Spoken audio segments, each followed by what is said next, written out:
Artlist.io.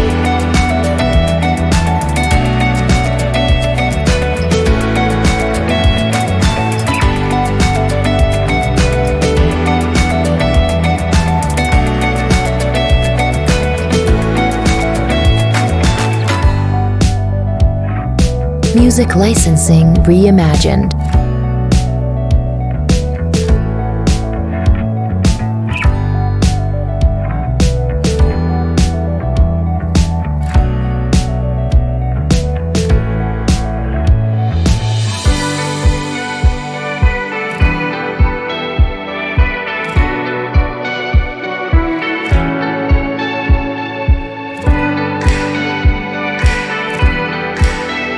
Artlist.io.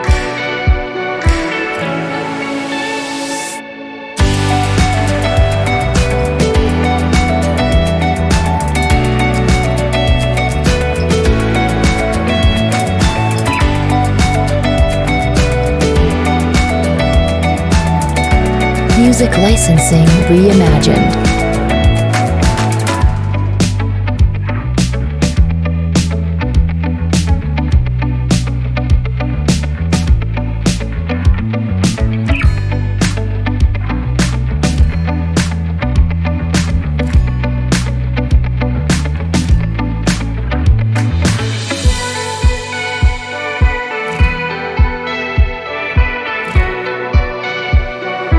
Artlist.io.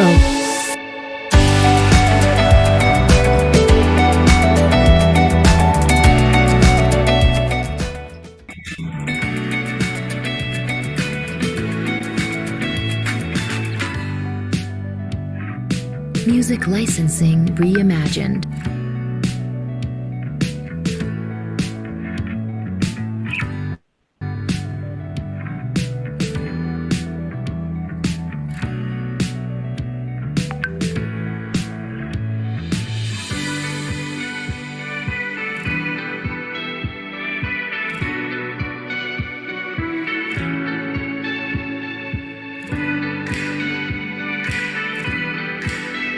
Artlist.io.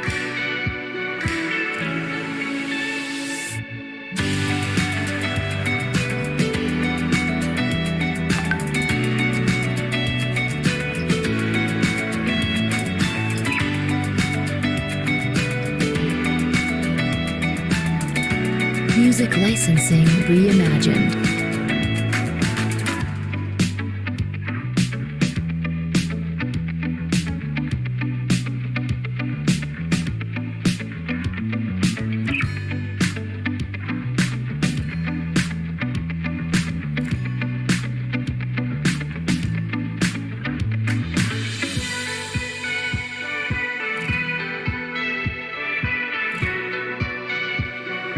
Artlist.io.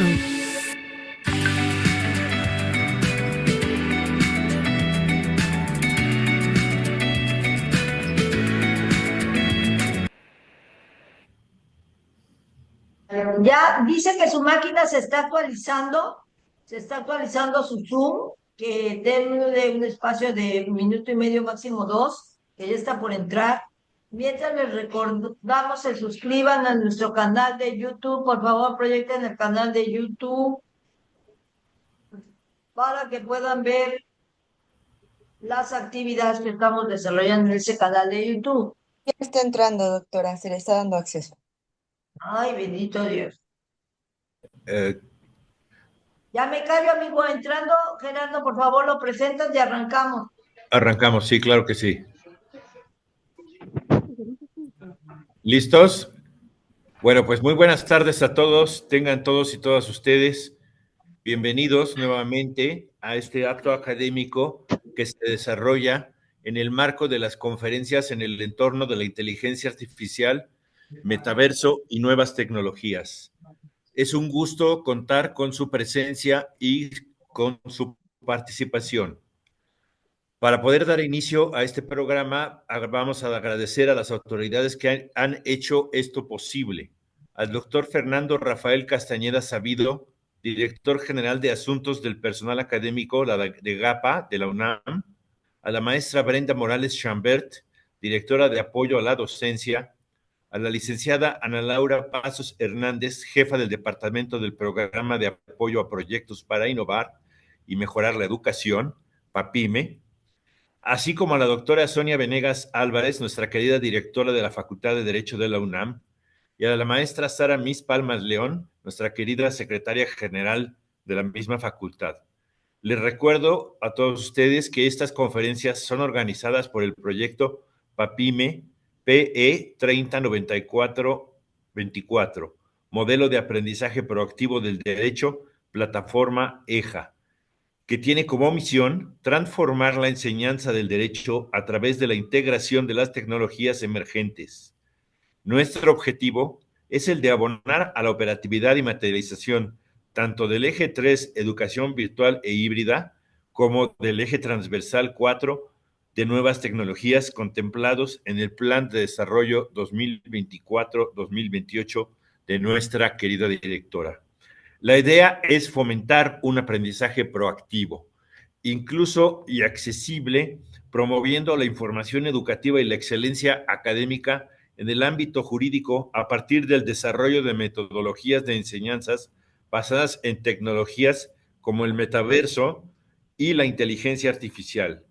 Promover la investigación interdisciplinaria, garantizar la inclusión y accesibilidad de nuestras herramientas y así establecer alianzas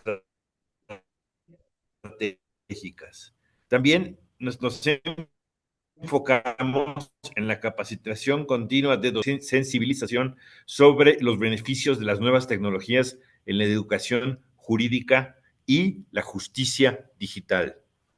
Dicho esto, a nombre de todos los que integramos, los que tenemos el honor de integrar este proyecto, queremos agradecer a todos los asistentes que se enlazan vía Zoom y vía Facebook Live, particularmente al ponente de hoy desde Colombia, el doctor Orión Vargas Vélez, por su participación y su valiosa aportación. A todos ustedes, muchísimas gracias por su colaboración y apoyo.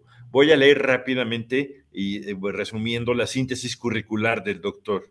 Es ingeniero químico y doctor en filosofía por la Universidad Pontificia Bolivariana, abogado, magíster en Derecho Procesal y magíster en Administración de Negocios por la Universidad de Medellín.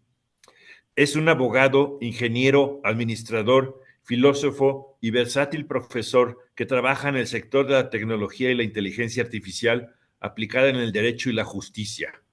Es un profesional que crea sistemas expertos e implementaciones propias de la inteligencia artificial para la solución práctica de problemas reales en la administración de justicia. Es profesor titular de doctorado en el Grupo de Investigaciones Jurídicas, Universidad de Medellín, director de la Red Mundial de Inteligencia Artificial aplicada a la justicia, consultor y capacitador de razonamiento probatorio e inteligencia artificial en la Universidad de Medellín. Ha co-creado sistemas expertos propios de inteligencia artificial, tales como juez inteligente, fiscal inteligente e investigador inteligente. El tema de la conferencia de hoy, el doctor Orión nos hará el favor de abordar el tema juez inteligente, sistema experto para la valoración de la prueba judicial, mismo que es fundamental en el panorama actual para su capacidad para integrar la tecnología con la práctica jurídica tradicional. Se trata de una aplicación pionera de la inteligencia artificial en el derecho que ofrece una metodología sistematizada para analizar y ponderar la evidencia en un proceso judicial. Este enfoque no solo aporta rigor y objetividad al razonamiento probatorio, sino que también posibilita el desarrollo de herramientas de apoyo que resultan vitales para la toma de decisiones en complejos contextos. Sin más preámbulos, les cedo la palabra al doctor Orión Vargas Vélez. Bienvenido. Gerardo, buenas noches, mil gracias. Quiero saber si me escuchas bien ahí. Ok, muy bien. Sí, perfectamente. Bueno, gracias Gerardo. Mi agradecimiento a la doctora Alma Ríos por esta generosa invitación y a mi amigo Rodo también por haberme invitado. Bueno, vamos a hablar entonces digamos que de razonamiento probatorio, y obviamente lo vamos a mezclar con inteligencia artificial. Lo primero que tenemos que entender es que el razonamiento probatorio no es lo mismo que el derecho probatorio y no es lo mismo tampoco que la teoría de la prueba que se nos enseña en los 2 últimos años en las facultades de derecho. Entonces, el razonamiento probatorio hay que diferenciarlo del derecho probatorio. Digamos que lo que nos enseñaron en la universidad en el último año de derecho, cuando estudiamos derecho probatorio o teoría de la prueba, pues está relacionado con las reglas de procedimiento, es decir, reglas de procedimiento que están consagradas en los códigos de procedimiento. Por ejemplo, hay una regla que le dice a las partes en un proceso civil, pero también al juez en ese mismo proceso, que si la prueba que el demandante o la prueba que el demandado trae al proceso en la demanda y en la contestación de la demanda es una prueba impertinente, es una prueba inconducente, es una prueba inútil o es una prueba que se produjo de manera ilegal o ilícita, es decir, violentando formalidades o garantías y derechos fundamentales, pues el juez deberá rechazar de plano. Entonces, el rechazo de plano de un medio de prueba que ha sido propuesto por las partes en la etapa de la actividad probatoria, que llamamos la proposición probatoria, es decir, en la demanda y en la contestación, o si estamos en la audiencia intermedia o preparatoria en un proceso penal, pues simplemente le dice al juez que esa prueba deberá ser rechazada. Eso fue lo que aprendimos, digamos, como en la teoría de la prueba o el derecho probatorio.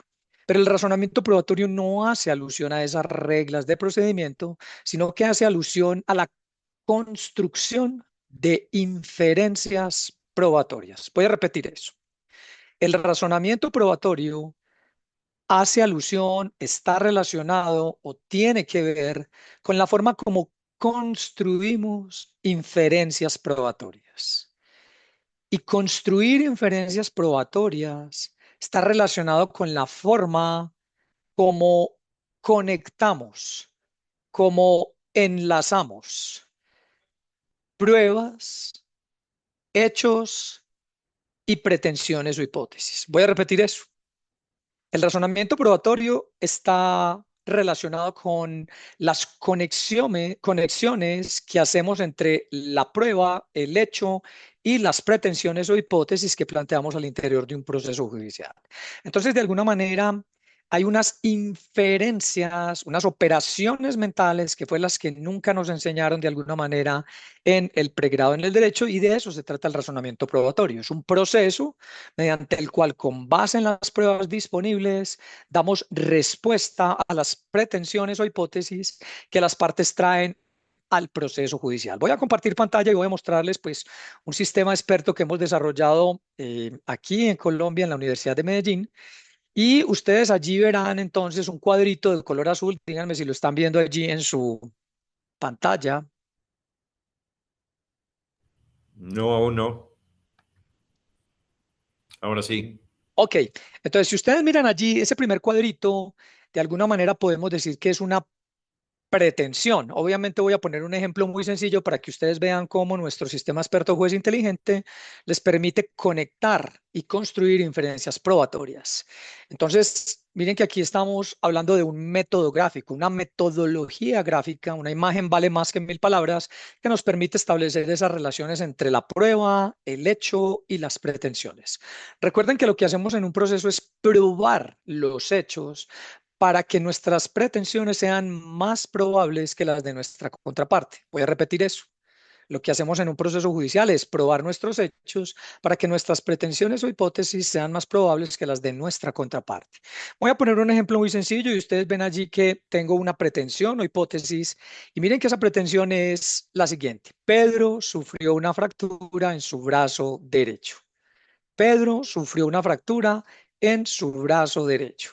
Si ustedes observan entonces, miren que allí hay una letra F y hay una letra D. Esa letra F significa favorable y la letra D significa desfavorable. Y entonces lo que tiene que hacer, digamos que la parte que ejerce el derecho de acción, es decir, el demandante en un proceso civil, el Ministerio Público en un proceso penal, pues será traer hechos que favorezcan esta hipótesis o pretensión. Entonces, miren que aquí hablamos de la estructura de un indicio. Y entonces, ¿Cuál sería un hecho indicador que haría más o menos probable esta hipótesis de que una persona sufrió una fractura en su brazo derecho? Entonces podríamos decir que ese hecho sería que esa persona tuviese un yeso en su brazo derecho. Entonces lo que hacemos es agregar un hecho y ese hecho es que Pedro tenía un yeso en su brazo derecho.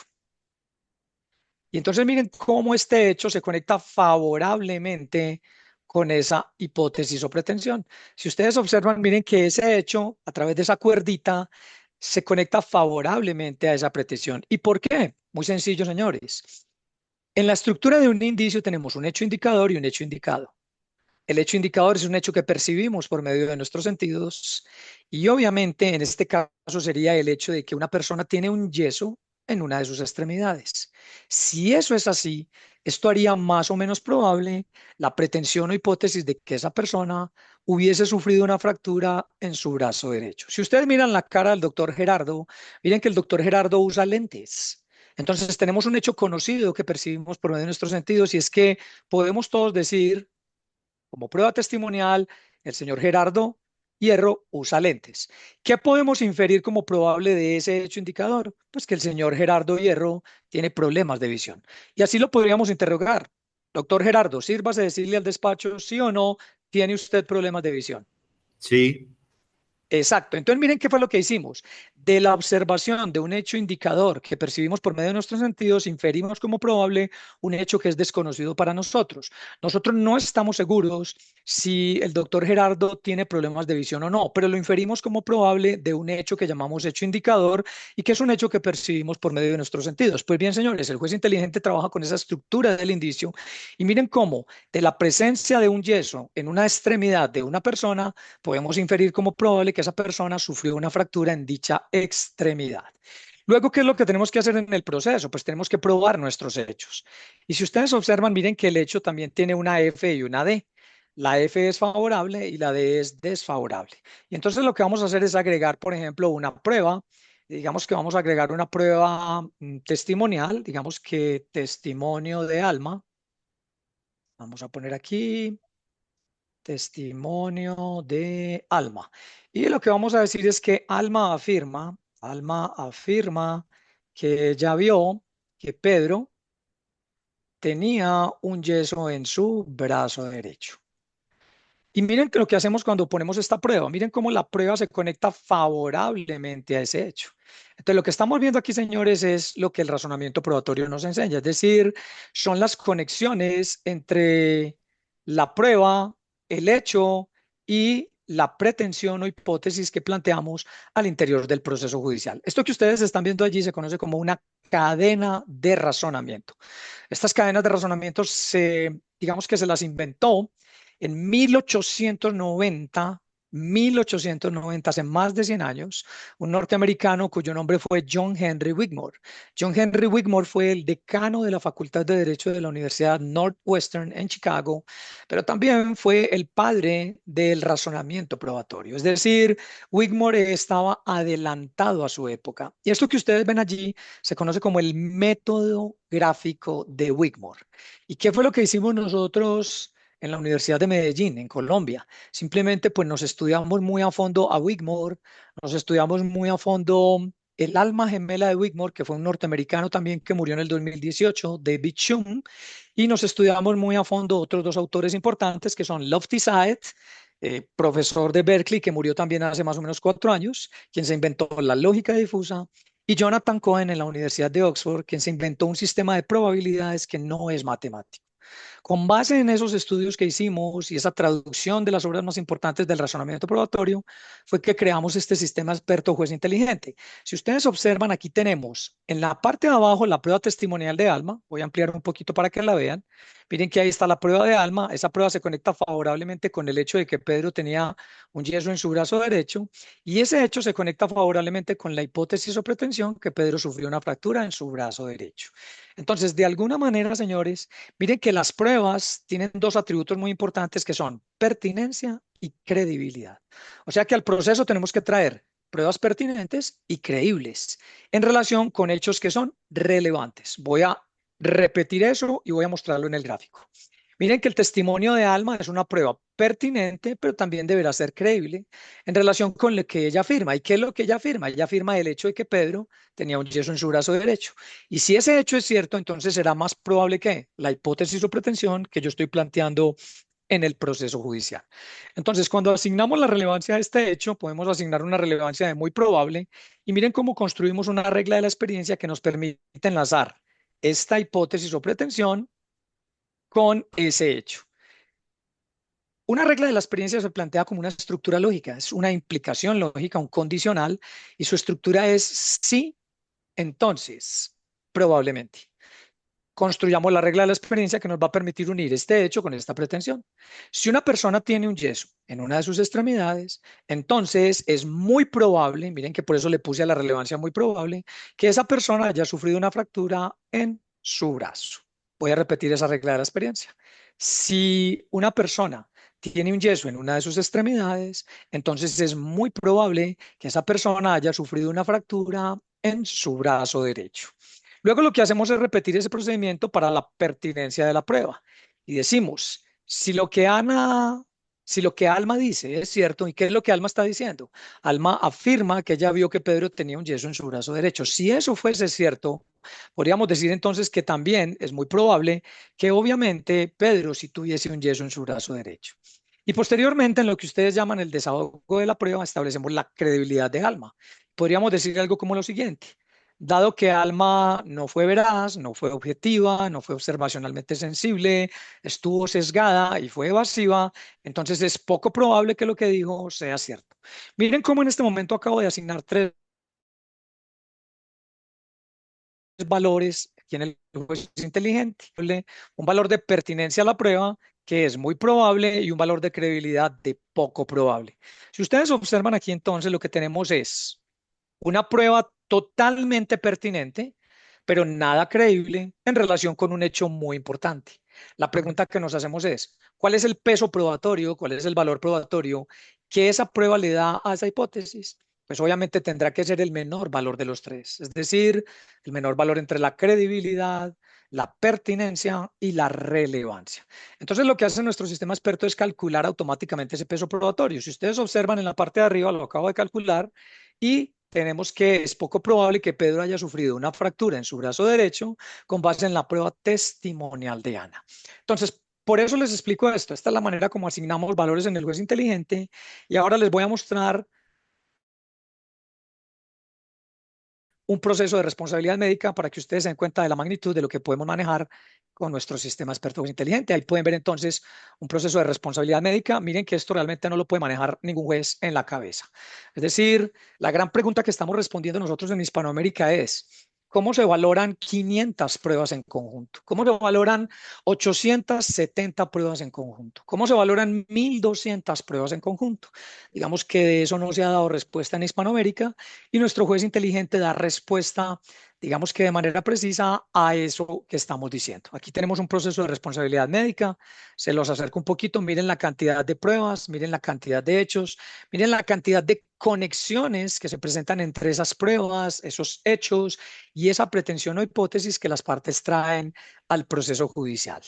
Ya para terminar, quiero decirles que este sistema experto lo pueden descargar gratuitamente. Basta con que pongan en Google juez inteligente descargar y allí lo podrán descargar gratuitamente en sus computadores. Y si quieren ver un ejemplo de cómo funciona, pues basta con que busquen en YouTube juez inteligente y allí podrán encontrar videos que les enseñan cómo es que se maneja, digamos, este sistema experto juez inteligente. Doctora Alma, yo creo que con eso cumplo con los 15 minutos que tengo para hablar. Entonces, pues nuevamente mil gracias por esta generosa invitación y bueno. Muchísimas gracias, querido doctor Orión. La verdad, te habíamos dado una hora para que nos ilustraras con toda tu expertise, pero no sé si alguno de nuestros participantes tiene alguna pregunta para el doctor que está desde Colombia, antes de que el doctor Patiño proceda a entregar el reconocimiento. Ok. A ver, ¿nos podrías enseñar manualmente, querido amigo, cómo se puede descargar manualmente? Sí, claro, ya lo hago, Pues ya lo hago. inteligente, por favor. Claro, voy a entrar aquí a a internet. Déjenme, voy a compartir la pantalla entonces. Déjenme comparto la pantalla nuevamente. Ok, entonces van a Google simplemente, esperemos que se comparta la pantalla ahí en Google. Ujú. Ok, entonces simplemente colocan juez inteligente, juez inteligente, descargar. Luego que ponen descargar, él los lleva a la página de la Universidad de Medellín. Miren esta que estoy aquí poniendo, juez inteligente. Hacen clic allí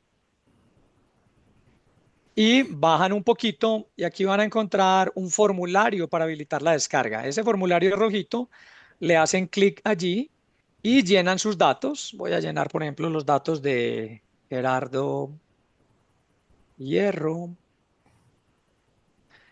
Pongo un correo electrónico, voy a poner el mío, orionvargas@gmail, profesión abogado, entidad, Universidad de Medellín, país, cualquier país.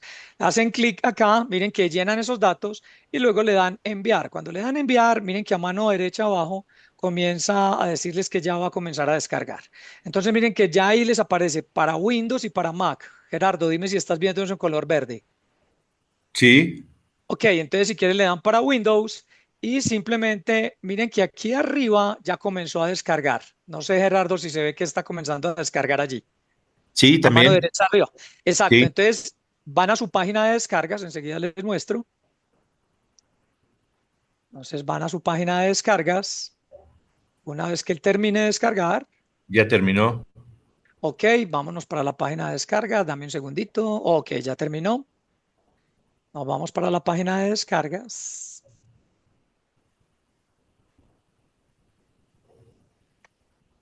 Ya lo tienen allí y entonces simplemente le dan doble clic y lo ejecutan. Lo pueden ejecutar como administrador. Les doy un consejo allí, denme un segundito. Bueno, como que ya, exacto. Cuando Gerardo, no sé si les está apareciendo un cuadrito azul. Sí, pues, sí, sí. Ok, señores, miren que allí les dice no ejecutar abajo. No, denle aquí en más información. Gerardo, no sé si estás viendo donde dice más información. Eso no lo encuentro. A Aquí ver. arriba, arriba donde estoy moviendo el mouse, ahí. Aquí arriba dice Windows protegió su PC y abajo dice más información. Pero no abajo del todo, sino aquí arriba a mano izquierda. No aparece. No, Pero no, sí no. estás viendo el cuadro azul. El cuadro azul, sí. Ok, léeme lo que dice arriba. No, del cuadro azul no dice nada. Nada más juez inteligente para Windows Execute y ya. Le Ah, das, ok, pero no. no, pero no estás viendo entonces este cuadro. Déjame, entonces yo pauso, voy a pausar y voy a volver a poner a compartir pantalla. Entonces ahí sí estás viendo el cuadro azul. Ahora sí, Windows protegió su PC. Eso, entonces ahí no le den abajo no ejecutar, sino que le dan más información. Gerardo, estás viendo el de más información. Sí, ok. Cuando le dan ahí, miren que ya le dice ejecutar de todas formas y Sí, entonces simplemente le dan ejecutar de todas formas y él comienza a instalar allí el juez inteligente. Déjenme un momento. Gerardo, espérate un momentico. sí, gracias. Dime si estás viendo. Ok. Él no me lo va a instalar porque yo ya lo tengo instalado, pero esa es la manera como lo pueden instalar. Y voy a mostrarles, déjame te muestro aquí algo también que es importante. Dime si estás viendo la página. No, espérate, yo comparto nuevamente la página, Gerardo, para que estemos como hablando el mismo lenguaje. Voy a volver a compartir la pantalla. Digamos que aquí en Google, van a Google nuevamente y allí buscan YouTube. En YouTube pueden poner pues inteligente o ponen Orión Vargas y entonces allí pues simplemente entran a YouTube y arriba ponen juez inteligente.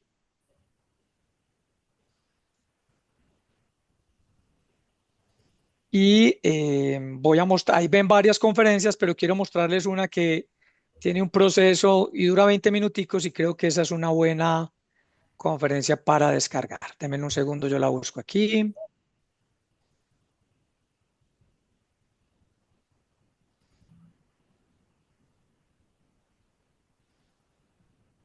Denme un segundito.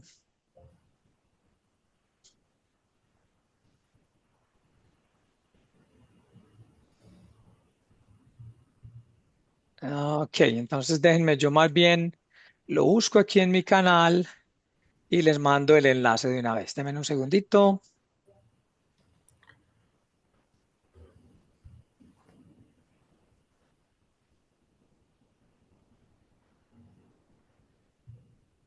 Denme un segundo, voy a entrar a mi cuenta y ya les mando por el chat si quieren el videito como para que lo aprendan a manejar paso a paso y lo puedan comprender mejor. Ok, muchas gracias. Ok, dame un segundo. Mis videos, ya lo pongo.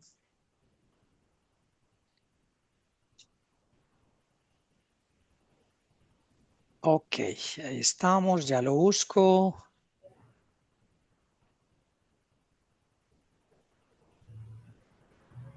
Vamos para adelante. Ok, esta es la conferencia. Entonces voy a copiar el enlace y se los pongo en el chat. Vínculo.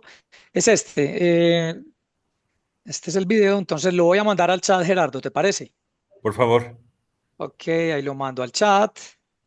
Dime si ahí te llegó al chat. Sí. Y voy a poner también el formulario para la descarga en el chat para que quienes quieran descargarlo de una vez vayan y lo descarguen allá.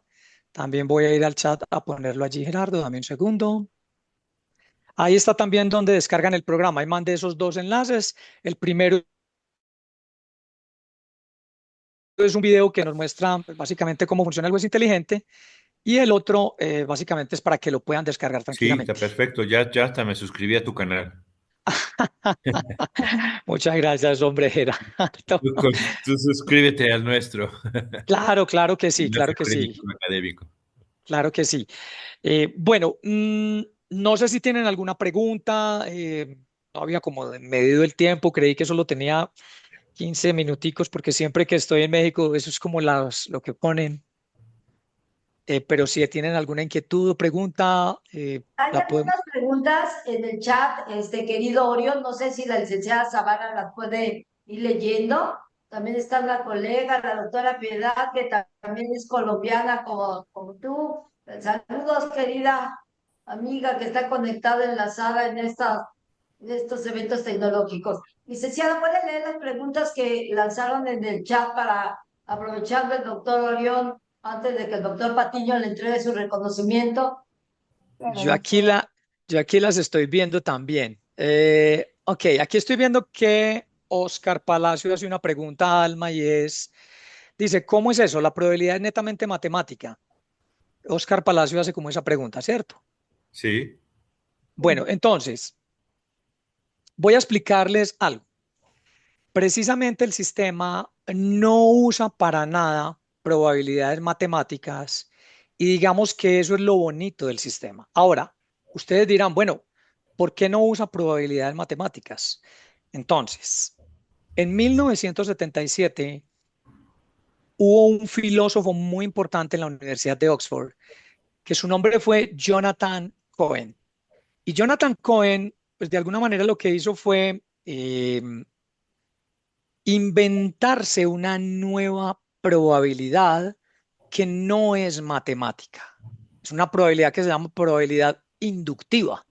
Y entonces, si ustedes vieron en el gráfico que les mostré, miren que lo que hicimos fue conectar una prueba con un hecho y un hecho con una pretensión o una hipótesis. Esa conexión es una conexión probabilística. Pero miren que yo para nada empleé números, es decir, nosotros no decimos, por ejemplo, que si una persona tiene un yeso en una de sus extremidades, entonces con un 87.9% de probabilidad, esa persona sufrió una fractura. No, no decimos eso, sino que lo que hacemos es emplear palabras como poco probable, probable, muy probable o cierto. Entonces, Gerardo, te pregunto algo. Si tú observas que una persona usa lentes, te pregunto, ¿cuán probable es que esa persona tenga problemas de visión? ¿Poco probable, probable, muy probable o cierto? Muy probable. Entonces, miren que lo que estamos haciendo, Oscar, es tomar la palabra probable, que es una palabra difusa, es decir, es una palabra ambigua. ¿Por qué, Oscar? Porque lo que es muy probable para Gerardo puede que para ti sea más que probable o puede que sea probable. Entonces, de alguna manera, lo que hicimos, Oscar, fue basarnos en ese sistema de probabilidades que no se llaman matemáticas, sino baconianas. Es decir, Oscar, hay probabilidades pascalianas o matemáticas, pero también hay probabilidades baconianas o inductivas. Y se llaman baconianas en honor a Francis Bacon, que es nuestro padre de la inducción, y luego posteriormente John Stuart Mill refinó esos estudios que hizo en ese organón nuestro querido Francis Bacon. Entonces, Oscar, ¿qué es lo que pasa? Que para un juez, para un abogado, para un fiscal, es más intuitivo hablar en términos de rangos numéricos de lenguaje. Es decir, lo que hicimos nosotros fue tomar la palabra probable, que es una palabra ambigua, y establecer, digamos que estirar la palabra. Y cuando yo digo estirar, Oscar, eso se hace con lógica difusa, es decir, son probabilidades difusas. Entonces, por ejemplo, Gerardo, tú me estás viendo la cara a mí, ¿sí o no? Sí, correcto. Te pregunto, ¿soy joven o soy viejo? Eres joven. Exacto. Y no soy joven, Gerardo, tengo 60 años, o sea que no soy joven. Eres Pero tragaños. bueno, pero entonces, ¿qué te quiero decir? Precisamente, entonces te voy a repetir la pregunta, Gerardo.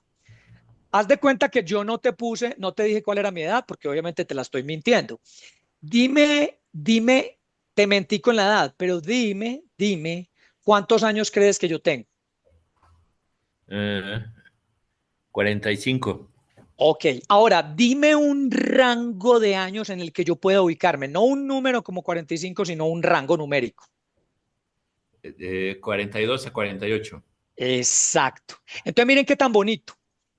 Cuando él me dice 42 a 48, si él hubiera pensado en 45, miren que eso que él pensó está dentro de un rango. Entonces, ¿qué hicimos nosotros? Tomamos la palabra probable y dijimos, mire, la palabra probable la vamos a equiparar o hacer equivaler a un rango de probabilidades entre el 65% al 75%.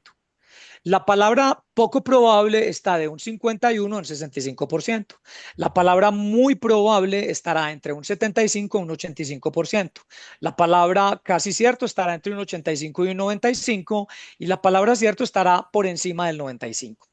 ¿Eso qué nos permite? Nos permite tomar el lenguaje que emplean los jueces.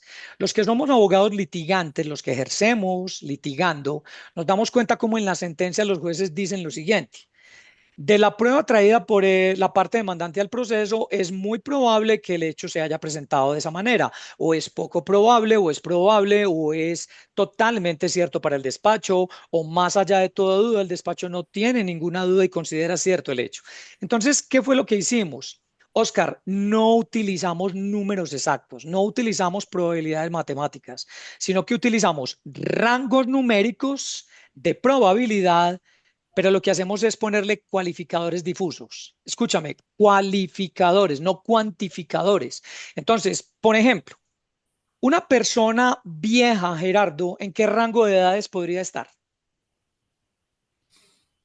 De 65 a 85. Perfecto. Entonces, Y por encima de 85 ya no sería vieja, sino muy vieja, ¿cierto que sí? sí, sí, Entonces, miren que la palabra viejo también es difusa, es sí. ambigua. Pero si la metemos en un rango numérico de edades, podemos cualificarla mejor y podemos darnos a entender mejor.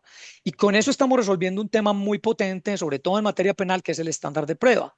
Ustedes saben que en el estándar de prueba, por ejemplo, para la imputación tenemos una inferencia razonable, pero para la solicitud de medida tenemos una inferencia más que razonable o muy razonable. Y para la acusación tenemos una probabilidad de verdad y para la condena o la absolución tenemos el estándar de prueba de más allá de toda duda. Pues bien, la pregunta es, ¿cómo hacemos para intersubjetivizar el estándar de prueba? Porque lo que dice todo el mundo en todas partes es que el estándar de prueba es algo subjetivo. Sí, claro, es subjetivo, pero en la medida en que empleemos lógica difusa y agarremos las palabras de más allá de toda duda, de probabilidad de verdad, de inferencia razonable, y las domestiquemos, es decir, domesticar la imprecisión del lenguaje, se puede lograr con lógica difusa y con probabilidades baconianas. Entonces, Oscar, no son probabilidades matemáticas las que son empleadas en el sistema experto juez inteligente. Son dos visiones probabilísticas, una que se la inventó Lofty-Saed, que es la lógica difusa con probabilidades difusas, y otra que son las probabilidades baconianas de Jonathan Cohen. ¿Cuál es la idea de las probabilidades baconianas, Oscar? Cuando tú multiplicas dos probabilidades, por ejemplo, si tú multiplicas 0.9 por 0.8, escúchame, 0.9 por 0.8, eso te da 0.72. Mira que ese principio multiplicativo para la conjunción de la teoría de la probabilidad matemática te da una probabilidad menor que el menor de los dos valores. Cuando yo multiplico 0.8 por 0.7, el menor valor es 0.7. Pero mira que cuando los multiplico me da 0.8 por 0.7, da 0.56. Entonces Jonathan Cohen nos dice, no, eso no puede ser así, porque yo tengo que inventarme un sistema que no sea matemático para poder comparar, comparar, y aquí está la clave, Oscar. Las probabilidades baconianas no se multiplican, ni se suman, ni se restan, se comparan. Entonces, yo puedo comparar la pertinencia de una prueba con su credibilidad, como lo dice en el juez inteligente. Es decir, no las tengo que multiplicar. Y simplemente para calcular el peso probatorio que una prueba le da a un hecho, pues tomo el menor valor de los dos. Tomo el menor valor entre la pertinencia y la credibilidad, y ese será el valor probatorio que esa prueba le da a ese hecho. Obviamente, esto que les estoy diciendo es una, digamos que es una visión nueva del tema de la valoración de la prueba judicial. Pero créanme que resuelve de una manera contundente el tema de la valoración conjunta. Si ustedes miran la mayoría de los libros que hablan de la valoración de la prueba, nunca dicen cómo se valora conjuntamente la prueba. Y pregúntenle a cualquier juez de cualquier país, desde España hasta Santiago de Chile, cómo se valoran conjuntamente las pruebas. ¿Cómo valoras la prueba de un dictamen pericial con un documento, con un testimonio, con la declaración de parte, con una prueba por informe? ¿Cómo se mezcla esa ensalada y cómo se obtiene realmente un valor que nos pueda decir que los jueces están usando no su íntima convicción, sino que están realmente realizando una sana crítica? Entonces, de alguna manera, el propósito del juez inteligente es ese. A través de dos visiones probabilísticas, lógica difusa, probabilidades difusas, lógica inductiva, probabilidades baconianas, juntamos esos dos sistemas y lo que hacemos es crear rangos numéricos de cualificadores difusos, que es algo que es más plausible que un juez utilice en sus sentencias. Entonces, pues con eso le doy respuesta, pues creo que a Oscar creería que esa es una explicación. Voy a mirar otra pregunta. Bueno, Margarita Patricia también preguntó lo mismo. Sí, no es no, es que no es totalmente matemática, no, no es matemática. O sea, no tiene ni esto de matemática. Bueno, estoy mirando aquí a Roberto. ¿Qué importancia tiene la ingeniería lingüística en su uso? Bueno, Roberto, la verdad no sé qué es ingeniería lingüística. No, ahí me perdí. Si lo entiendo bien, pues ese tipo de pregunta que me estás haciendo sí tendría que ver mucho con la lógica difusa, ¿cierto? Porque allí hay variables lingüísticas, claro, pero no sé si estás haciendo referencia a eso. Entonces, pero nunca había escuchado el término ingeniería lingüística, ¿cierto? Pero supongo que estás hablando de lógica difusa, ¿cierto? Donde hay variables lingüísticas como las que acabo de mencionar. Es decir, lo que hacemos es meter cualificadores difusos que nos permitan establecer rangos de probabilidades que por lo menos hagan más intersubjetivo, digamos que esa imprecisión del lenguaje. Entonces, de alguna manera, pues yo diría que la ingeniería lingüística lo que hace es eso, es domesticar un poquito la imprecisión del lenguaje, no la incertidumbre de la probabilidad. Porque obviamente la teoría de la probabilidad lo que hace es medir la incertidumbre, pero la lógica difusa nos permite es domesticar la imprecisión del lenguaje. Son dos cosas muy distintas. No sé si con eso le respondo a Roberto Calisto. Bueno, ¿quiénes lo usan en Colombia? Muy buena pregunta. Te cuento que en Colombia lo usan todos nuestros estudiantes de pregrado en la universidad donde yo doy clase. Todos nuestros estudiantes estudian con el juez inteligente. Tenemos otro que se llama fiscal inteligente, que es para la construcción de los hechos jurídicamente relevantes. Y nuestros estudiantes estudian con estos sistemas expertos propios de la inteligencia artificial.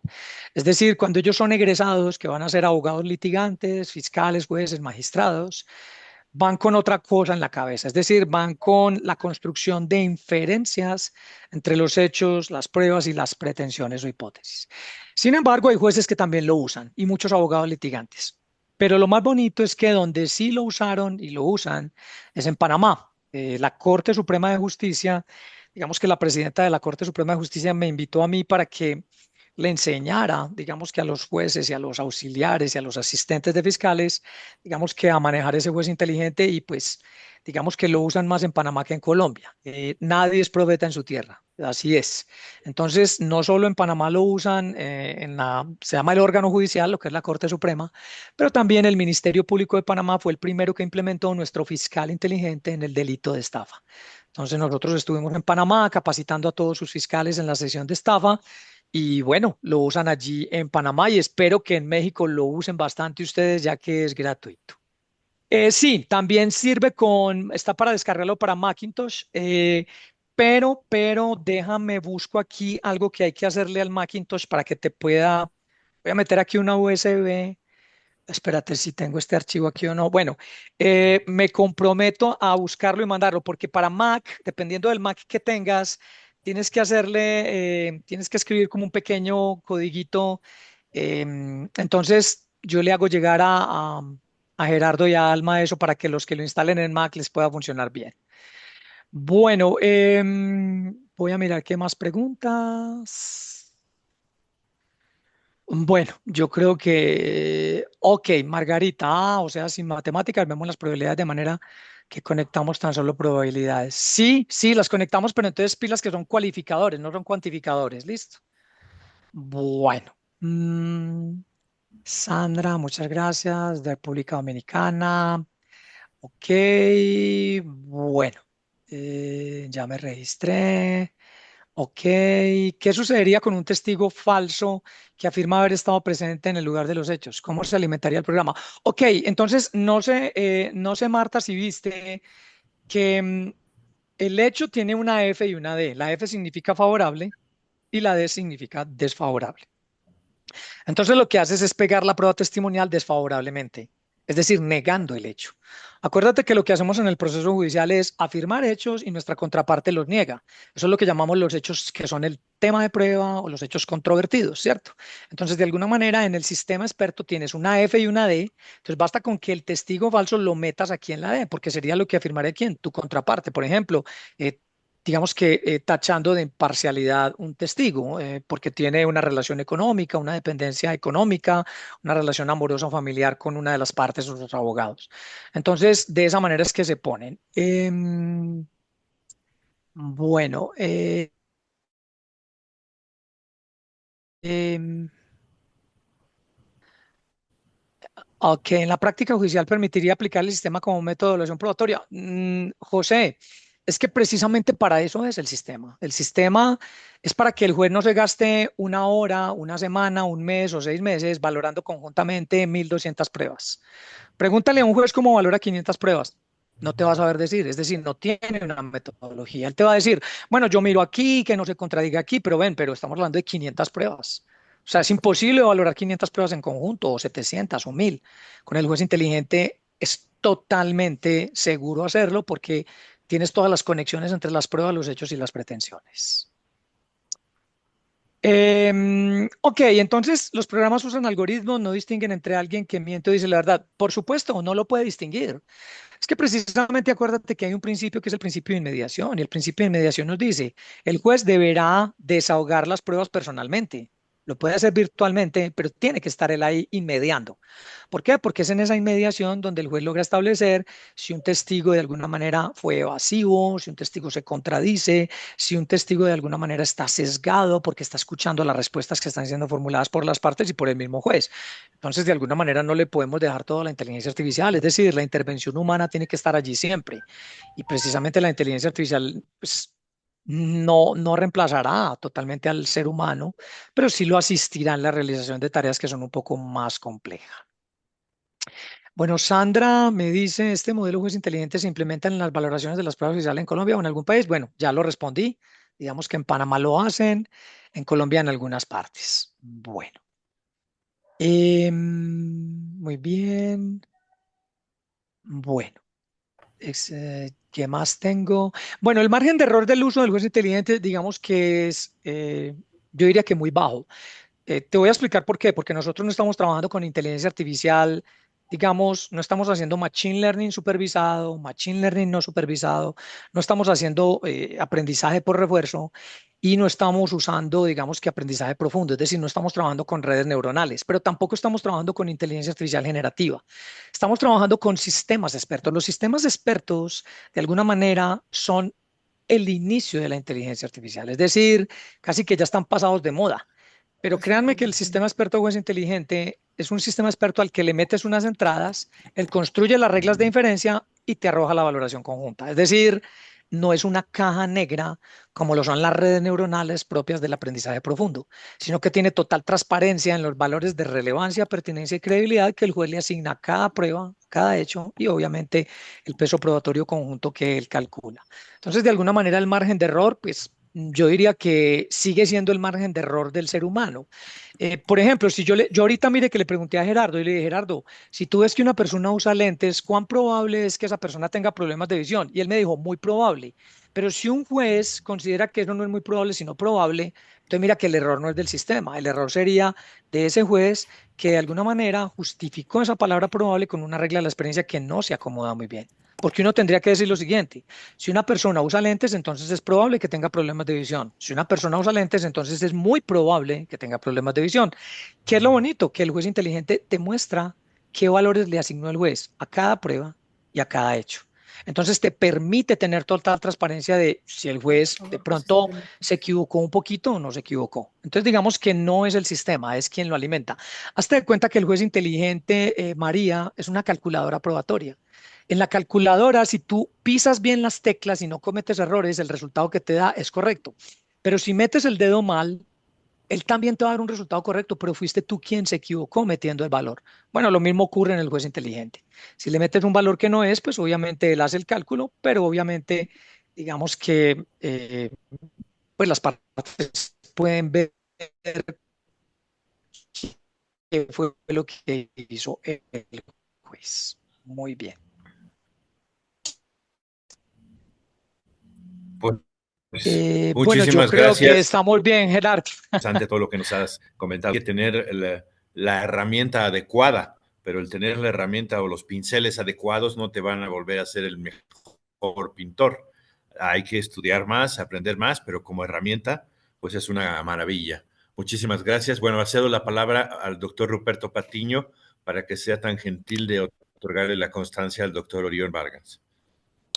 Gracias, Sí, Gerardo. con muchísimas gracias. Muy buenas tardes a todos. Excelente conferencia. Muchas gracias, doctor. Desde luego paso a dar lectura a la constancia que le ofrecemos. El documento tiene dos escudos, uno de la Dirección General de Asuntos del Personal Académico de la Universidad Nacional Autónoma de México y otro de la Facultad de Derecho de la propia universidad. Y dice así, la Universidad Nacional Autónoma de México de la Facultad de Derecho a través del proyecto PAPIME PE 309424, Modelo de Aprendizaje Proactivo del Derecho Plataforma EJA, otorga la presente constancia al doctor Orión Vargas Vélez por su destacada participación en la quinta conferencia en el entorno de la inteligencia artificial, metaverso y nuevas tecnologías, con el tema Juez Inteligente, Sistema Experto para la Valoración de la Prueba Judicial, misma que se llevó a cabo el día 6 de junio del 2025 en la Facultad de Derecho de la Universidad Nacional Autónoma de México, vía remota. Firman la doctora Alma de los Ángeles Río Ruiz y su servidor Ruperto Patiño Manfer. Felicidades, doctor Orión Vargas, y muchas gracias por su acompañamiento y su conferencia. Gracias, doctor Ruperto. Muchas gracias, muy amable, muy querido. Gracias. Bueno, pues agradecemos mucho al doctor Orión Vargas por su valiosa participación, sus reflexiones. Lo invitamos a México, pero no a conferencias de más tiempo para hablar más ahora del fiscal inteligente, por ejemplo. Ya nos has dejado a todos picados para ir a ver los videos. Eso también Perfecto. es muy bueno. Perfecto. Ha sido un placer escucharlo y aprender de su experiencia en este tema, que nos ha brindado la oportunidad de explorar cómo los sistemas expertos pueden complementar y potenciar el trabajo del juez, sin reemplazar estrictamente su criterio. Se trata de un avance que mediante el uso de esto, basado en criterios como credibilidad, pertinencia y peso probatorio, organiza el razonamiento jurídico de forma estructurada y coherente, como nos lo demostró. Como vemos, este sistema fomenta la discusión sobre la transformación digital del derecho y la integración de las tecnologías que optimizan los procesos judiciales. Sería maravilloso porque aliviaría la carga cognitiva y mejorándose así la eficiencia en la administración de justicia. Por favor, ya por último, les pedimos a los asistentes que registren su asistencia en la liga que se está dejando en los comentarios para poder emitir sus constancias. Gracias por su interés y participación. Los esperamos el próximo 15 de agosto para la siguiente conferencia. Gracias por su participación. Muchas gracias, Orión. Un abrazo fraternal desde México y muchas gracias por compartir tu conocimiento. Gracias a ustedes. Muy amables. Una feliz noche para todos.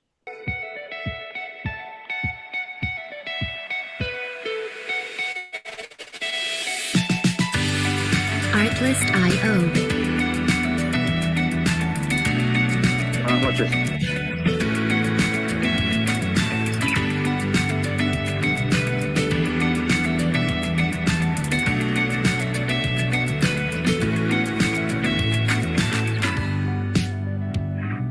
Music licensing reimagined.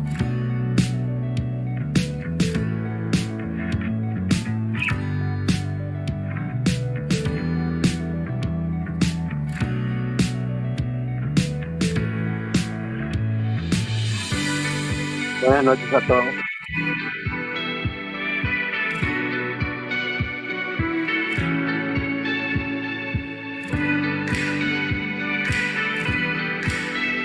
Artlist.io.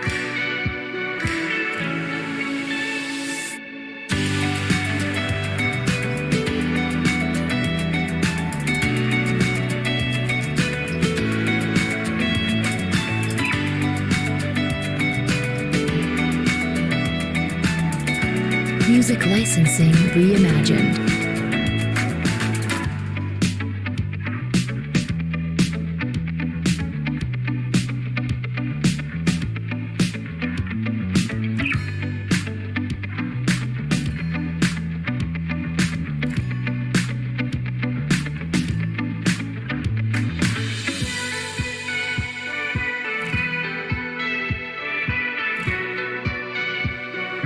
Artlist.io.